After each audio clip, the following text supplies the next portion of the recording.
Welcome to Introduction to Biology. This is Dr. Urbi.Ghosh. In this lesson, we will discuss what the differences are between dominant and recessive genes.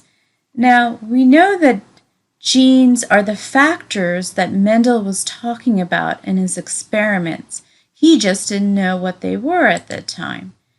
But we have the ability to understand what Mendel was looking at because we understand modern day genetics.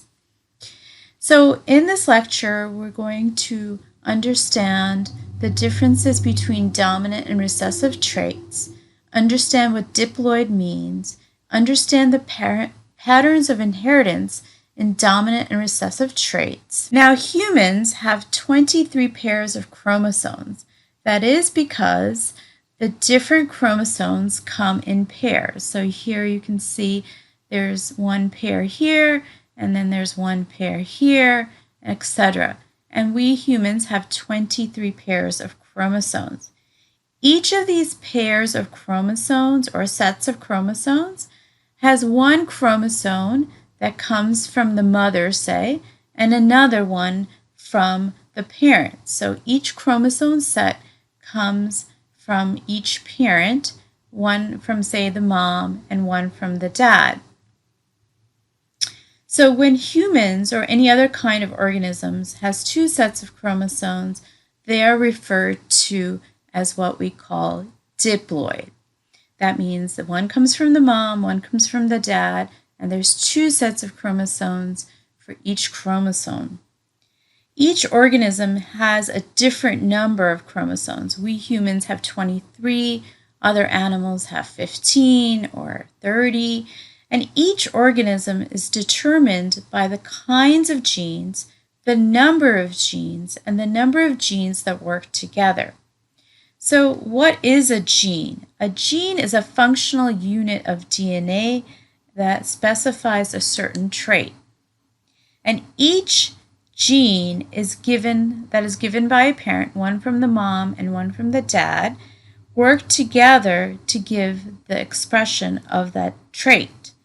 So that the different alleles, which are the different forms or variations of the same gene, will work together to produce a trait.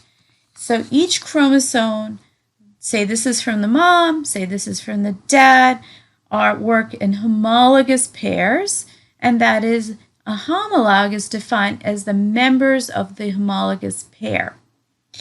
Note that there are two chromosomes or homologous pairs, and these two pairs may not be identical to each other because you're getting one from the mom and one from the dad, and they may not be the same. So homologs have same kind of genes, but they have different variations of that gene.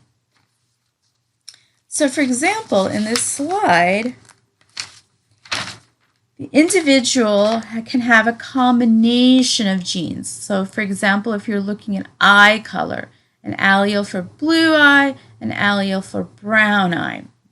Okay, so an individual can have a combination of genes for eye color.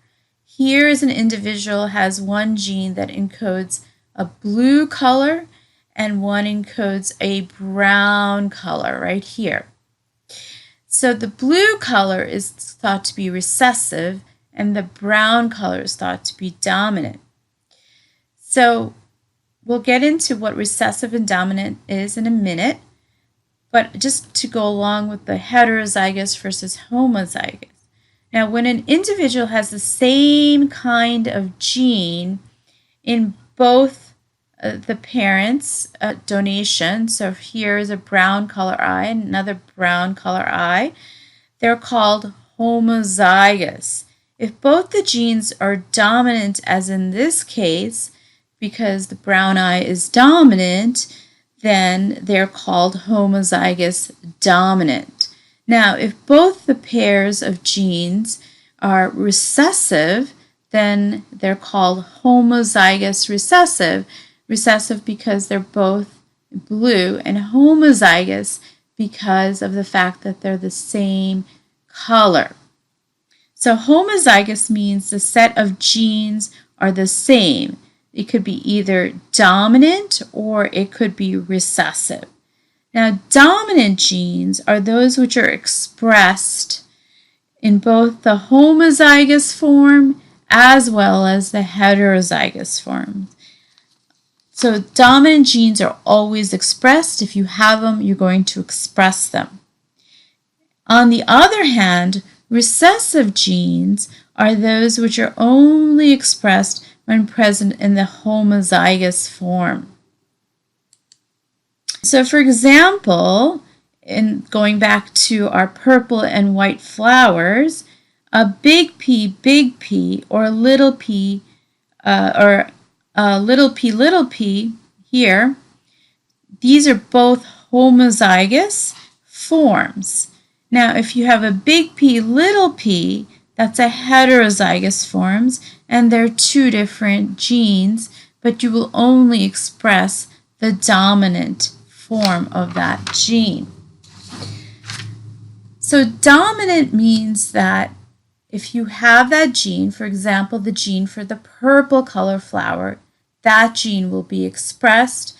And even if you have a gene for the white color, that white color will not be expressed because the purple color gene is dominant. Now, recessive is that gene which is only expressed when it's in homozygous form. Okay? So when we go back to our picture of the purple and the white flower, here you have big P, and here you have little p. These are both homozygous because they both have the same gene, homo meaning same, for that particular trait. But what you have here is the big P, which is a dominant gene, which is a purple color flower, okay? And here you have a small p, which is a white color flower, okay? So you have big P, little p. So you have a purple color, which is dominant, and if you have it, you will express it. And you have the little p, which will only show up when it has two copies of that gene. Now let's look at the genetics behind Mendel's crosses. When Mendel crossed a purebred plant, which was only made out of big P, the gametes, or the sex cells that were formed, were a big P, because the big P comes from here, and a big P would come from here. And then you have a little p here that comes from this white flower, which can only give a small p in both ways.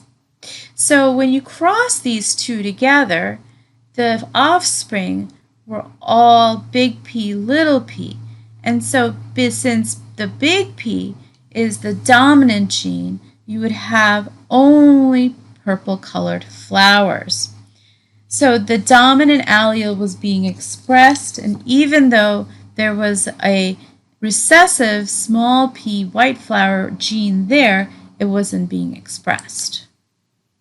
So what happened is that in the first generation, when you cross the purple flower and the white flower together, all the flowers had a genetic makeup of big P, little p, because the parents could either give a big P or a little p.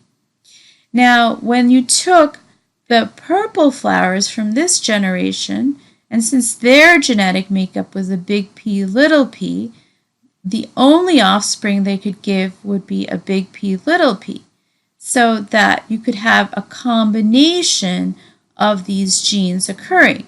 So this parent could be giving off a big P, and this parent could give off a big P, and so you'd have big P, big P.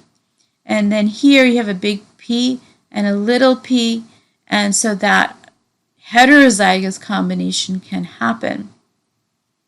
Or the other last combination is this purple plant can give a small p, which could go over here, and then this purple plant could also give the small p, and hence why you see the white appearing in the F2 generation or the second generation. So homozygous, just to summarize, means the same set of genes. Now it can be either dominant or recessive, so it could mean big P or little p. Heterozygous are a different set of genes, such as a big P, little p. One is dominant and the other is recessive. So what is inbreeding? Inbreeding is the process of repeatedly crossing individuals from the same family who are closely related.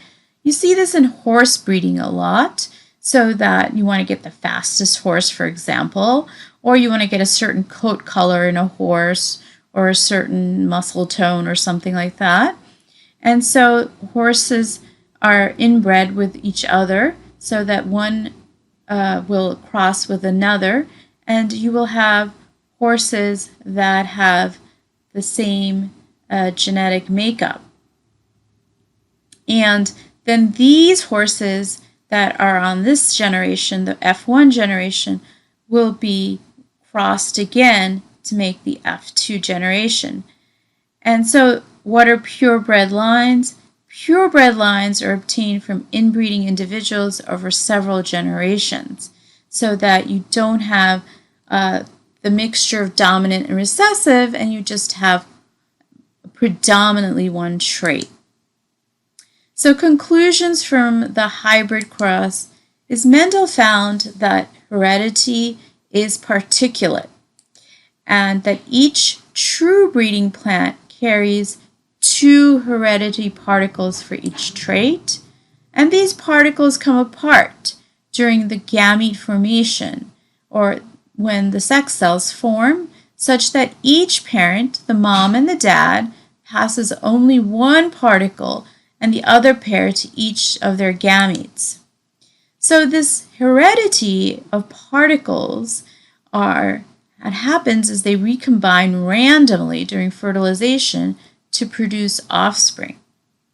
Now, to test this hypothesis, he reasoned that if each F1 monohybrid should have each of both types hereditary particles, that is, the big P, little p, then he would devise a formal test cross to prove it. So it became a useful means of detecting of unknown heterozygous. So a test cross was when he'd begin with the true breeding plants, a purple and a white, and he'd cross them to get the purple generation, and then he would cross that with the recessive homozygote again. And he would predict that there would be a 1-to-1 ratio of dominant to recessive offspring in the F2 generation. And this test cross will show him whether or not there was a recessive trait involved. Now, what is the difference between a genotypic ratio and a phenotypic ratio? Well, a phenotype is what physically appears in the crosses. So, for example, when you cross a purple plant with a white plant, you get 3 purple plants in the F2 generation and a final white plant. So the ratio is 3 plants will be purple and 1 typically will be white if you make 4 plants. A genotypic ratio is the genetic makeup, and that ratio in the F2 generation is 1 that is homozygous dominant, or big P, 2 that are heterozygous, 1 that'll have a big P and a little p combination in terms of the genetic makeup. So 2 of these, 1 here and 1 here, will have the big P, little p combination. And then you'll have a combination of little p. So if you were to cross thousands of these pea plants, you'd find that the ratio was 1 to 2 to 1 in terms of the genetic makeup of these plants, whereas physically or phenotypic ratio would be 3 to 1 in terms of the ratio. So phenotype is an observational characteristic. It's a physical characteristic that can be seen externally, such as the color of the hair or the color of the flower, or if the hair is curly or wavy or straight. Or it could be something like height, tall versus short, as seen in the pea plants. So what's the difference between a phenotype versus a genotype? The genotype is the genetic makeup. So it's what the genes are in the chromosome. And these code for the phenotype. Now the genotype is not always observable, as we saw in our pea plant flowers of purple and white flowers. Versus, when you have a big pea, the little p is not always expressed, and even though it's part of the genetic makeup, it's not phenotypically seen. That is physical expression of the genes, for example, the purple versus the white color of the flower. So what did Mendel say about heredity? He said that heredity has two particulate natures. It has a dominant and a recessive nature, which we'll get into